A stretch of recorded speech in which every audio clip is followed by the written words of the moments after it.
Mr. George Onatu, Head of Department, Town and Regional Planning, University of Johannesburg. Dr. Trinus Kumbo, Conference Coordinator and Senior Lecturer in the Department of Town and Regional Planning, University of Johannesburg.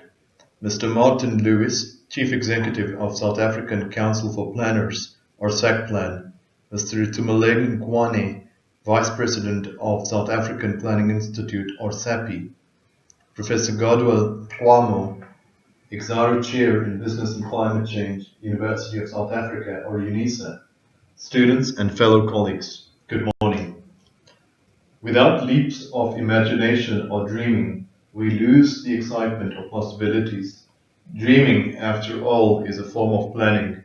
So said Gloria Steinem, 1934 born American journalist. I am therefore pleased and privileged to be among dreamers, a community of planners and prospective planners. According to the Global Health Observatory of the World Health Organization, the urban population in 2014 accounted for 54% of the total global population, up from 34% in 1960, and continues to grow. The global urban population is expected to grow approximately 1.84% per year between 2015 and 2020, 1.63% per year between 2020 and 2025, and 1.44% per year between 2025 and 2030. The United Nations predicted, which we see today, that by 2008, some 50% of our global population would live in urban areas. It was predicted that by 2050, some 64% of the developing world and 86% of the developed world would be urbanized. The fastest growing urban populations is anticipated in sub-Saharan Africa, followed by South and Central Asia. Urbanization could refer to the level of urban development relative to overall population, or as the rate at which urban proportion of the population is increasing. Urbanization is of course not new to Africa. Early phenomena of urbanization has been where hunter-gatherers have unified in villages many thousand years ago. Evidence of such urbanization is found in the kingdom of Mapungubwe at the confluence of Shashe and Limpopo rivers, south of Great Zimbabwe, a ruined city in the southeastern hills of Zimbabwe near the town of Masvingo.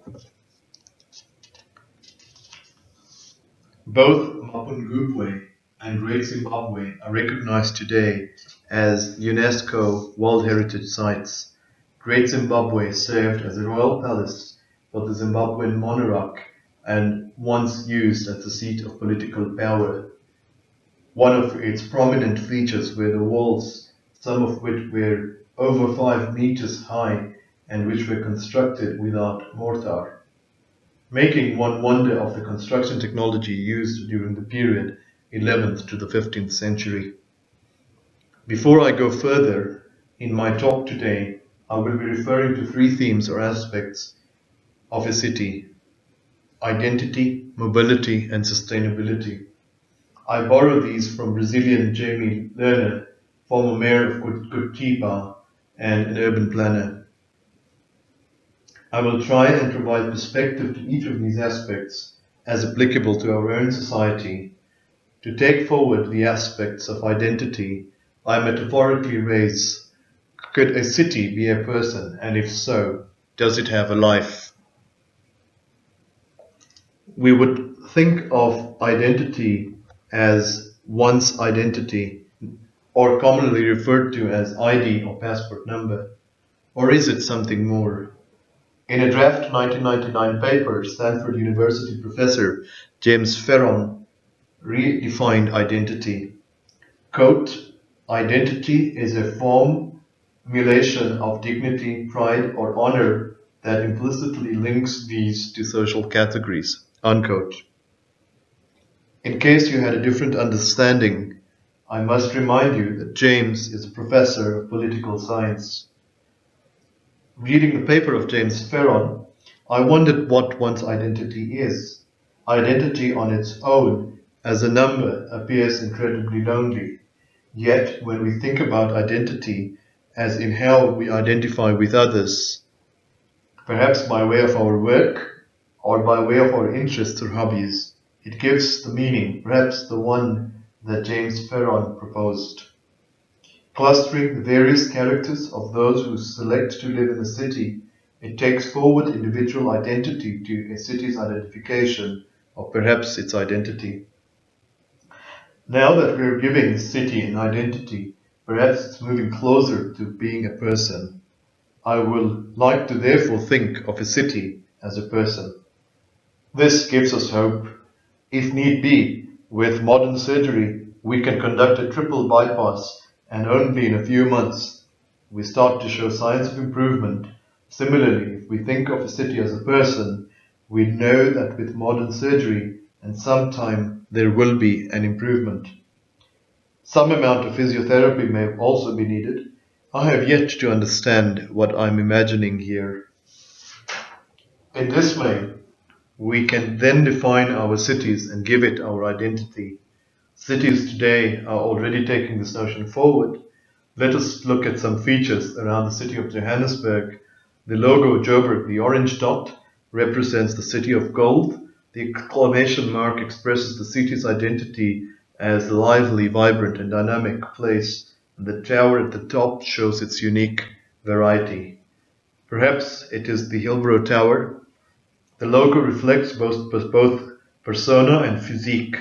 It is reflective of a modern African city. This means that a city is not a problem. It is rather, like its people, a solution.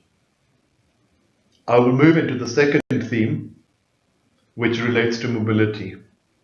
Now we are adding motion to a city. Perhaps we are adding life. Now we are adding to this mobility the transportation networks, some of which may be multimodal.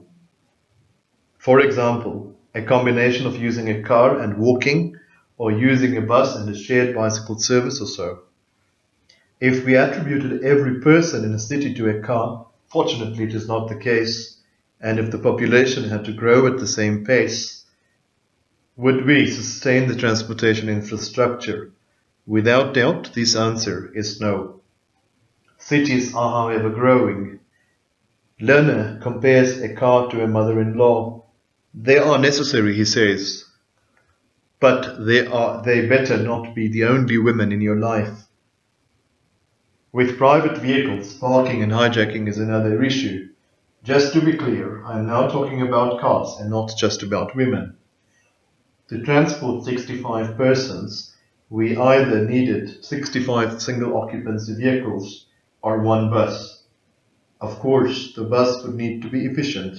The glass wooden tube used in Curitiba, now also adopted in Bogota and other parts of the world, comes to mind. With our own Ria Baya, we are going somewhere. Fortunately, it's not all uncertain. We have seen criticism in the face of the Gautrain, which we are today seeing successful.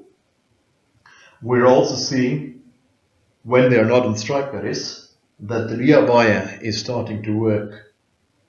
When Lerner proposed the three themes mobility, identity and sustainability, this was in the 70s. During this time, technologies were less present, particularly mobile technologies or smart cell phones. Mobile technologies or smartphones can greatly enhance mobility. We are already seeing this. Most of us carry Android phones or even ordinary phones, which if permitted allows for location sharing. Data gathered from these locations start to provide real-time information which could be intelligently fed into a city's ongoing operation, its aspiration. Perhaps it could optimize usage of bus lanes on weekends or at nights, or maybe during strikes. The intelligence also allows for infrastructural integration. For instance, using a combination of Google Maps and Google Fit, I could meet both my fitness as well as transportation requirements in a more efficient and effective way. We have described a city as a person. A person has senses So should a city. The census can of course be its people. However, the data needs to be gathered and often processed by the brain, at times by means of central processor. Will urbanization also call for change in the way we live? Certainly for myself, I'm doing much more online ordering, seeking at-home delivery, to giving performing colleagues the perk of flexibility to work from home. Upcoming traffic congestion could make us less productive, less safe, but if we think of the turtle, it's slow to move, but it's exemplary of living and working together. Walkable cities or cities that narrow down on automobile infrastructure appear to be most sought after. Moving away from Curitiba, cities such as Portland in Oregon in the United States have also adopted this approach. We in Johannesburg are also developing our own corridors of freedom. Without doubt, the alternative modes of transport require people buy-in, and conversation is key for this conservation. Outreach, outreach and then plan, etc. Is there a business case to be made? Through the reuse of released driving and parking space, how does this contribute to local economy? Naming comes into play as well. In the example of Bogota, the trend had been to not call them buses. Transmilenio, transcending the millennium, going beyond the millennium.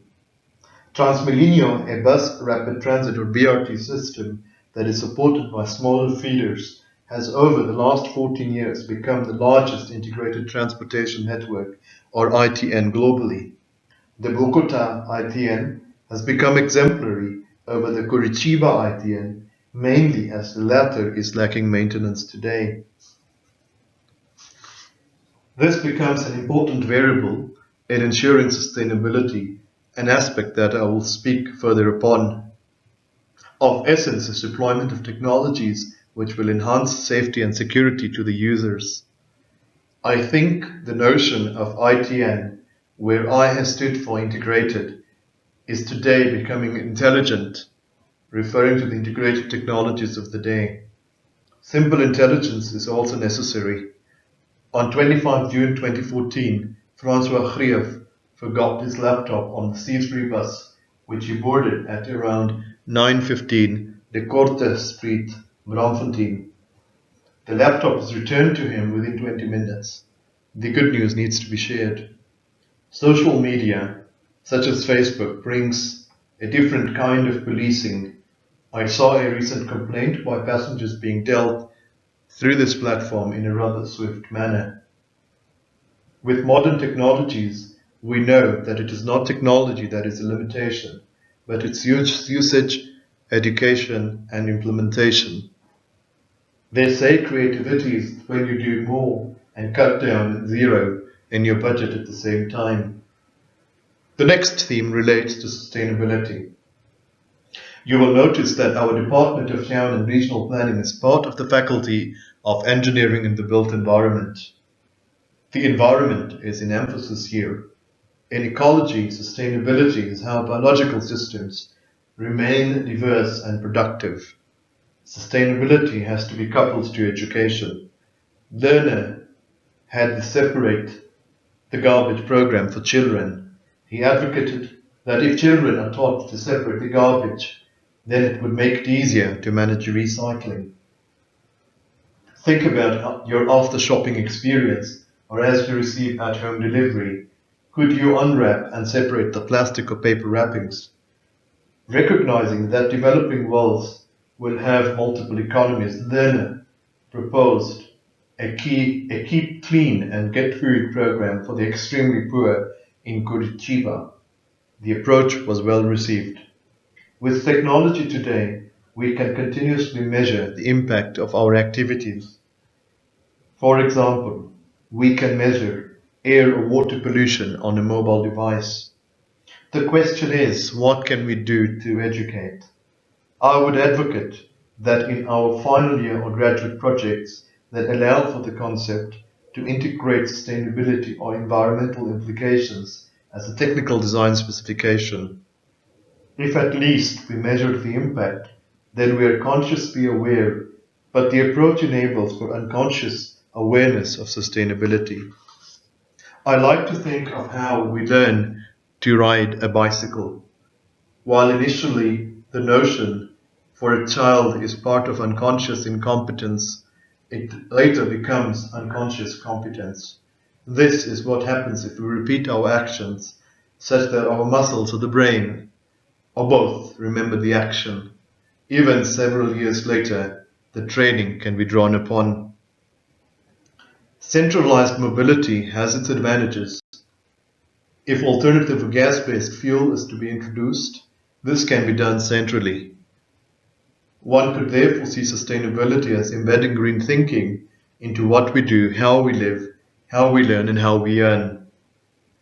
We are already seeing a combination of both carrot stick approach, where power companies are to some extent incentivizing usage of solar solutions, premium related benefit to those who live to walk as a benefit by insurance companies, better and safer driving practices, perhaps hydroponics in future, rooftop gardening, etc. With technology today, we can monitor and measure as per the needs of every customer, of every citizen, as per the needs of our host city. In conclusion, I would like to think of mobility, identity, and sustainability as the MIS of planning. However, this has already been said by Lerner. I would like to add the T of technology and think of this as MIST, M-I-S-T. It appears that through MIST we can in fact qualify by way of analogy that a city can be developed as a person. It can also be taught to seek continuous improvement and contribute to improving humanity. Looking through the papers to be presented here at this conference, I have at times identified that mobility or identity or technology or sustainability has been referred to many a time only two of the four of the elements. I wonder if this is a limitation of our silo-oriented education, but I hope that this event will serve towards planning beyond boundaries, planning beyond imagination. I had started this talk quoting Steinem, who related dreamers to planners. Are dreaming? There is yet another quote by Dr. Abdul Kalam, former President of India. He identified dreaming as not what we see in our sleep, but what will not let us sleep. Ladies and gentlemen, colleagues, best for the conference. Welcome to you on behalf of the Faculty of Engineering in the Built Environment. Welcome on behalf of the University of Johannesburg. I thank you for your attention.